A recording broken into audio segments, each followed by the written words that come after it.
If you use a device that is connected to the internet on a daily basis, you consume news on a daily basis as well. That's not really surprising, is it? But where exactly is your news coming from, and is it important that you should care about these sources?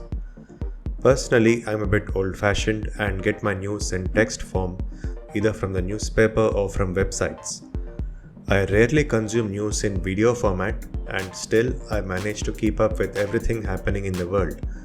That's also not really surprising because most of the video news content shared across the internet originally begins life in text form. But let's not go too deep into where news comes from and about my personal preferences. This is a gaming channel, so let's talk about video games, and in this video about video game news.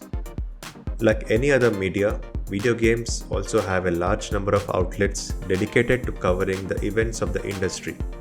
And like any other media, if you're not careful about where you're getting your news from, you might end up consuming a lot of opinions and rumors that are disguised as news. First, let's take a look at the various outlets where you can expect to consume gaming news. YouTube, of course, is a huge outlet. Not a lot of industries have their own dedicated tab on the homepage of YouTube, and gaming is one of them. A lot of channels are dedicated to covering gaming news. There are different styles of delivering news, of course, so people subscribe to the style that they like, either plain and simple or entertaining and outrageous. And some channels even offer real-time reactions or opinions on the news. Then we have other social media sites like Instagram, TikTok, Facebook, Snapchat, and let me even add messaging apps like WhatsApp and Telegram because a lot of people use these apps to share news with each other. All these apps have official sources of news. In fact, many game publishers and developers regularly interact with their fans using these social outlets. Those are fine. The problem starts when unofficial sources start publishing and sharing content that may or may not actually be news. Generally speaking, the more controversial an opinion seems, the faster it gets shared across the internet. This is primarily why fake news spreads faster than genuine news, and the same applies to video games as well.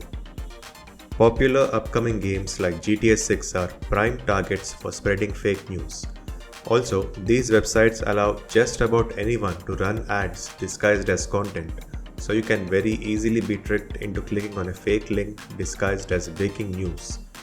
These sites are better off being used as tools to keep in touch with your social circle rather than as news sources.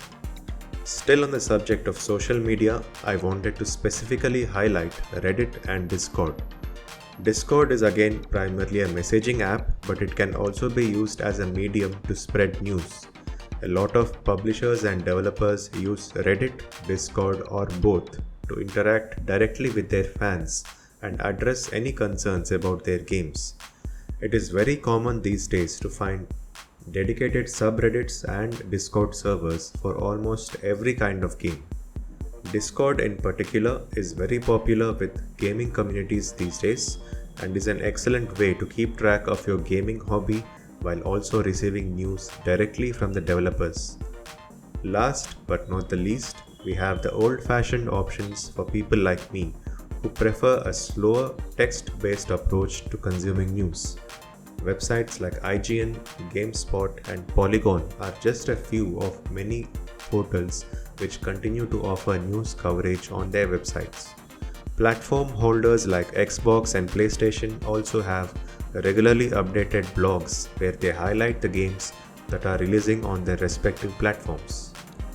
If you want to get news directly from the developers or publishers, you can usually find a dedicated news section on the websites of most large publishers and developers.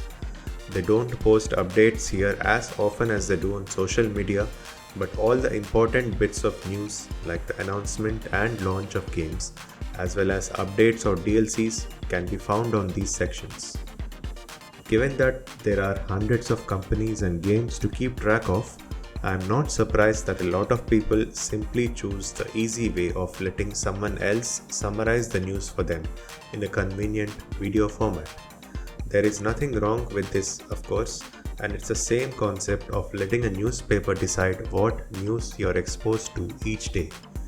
But just like a newspaper, there are more stories out there than what the editor has decided to cover. All this is to say that it's perfectly fine to consume news on YouTube or other social media sites, but if you like the idea of getting news directly from the source, then all you need to do is look outside of the popular apps and take the time to find out the actual source. Thanks for watching and see you in the next episode.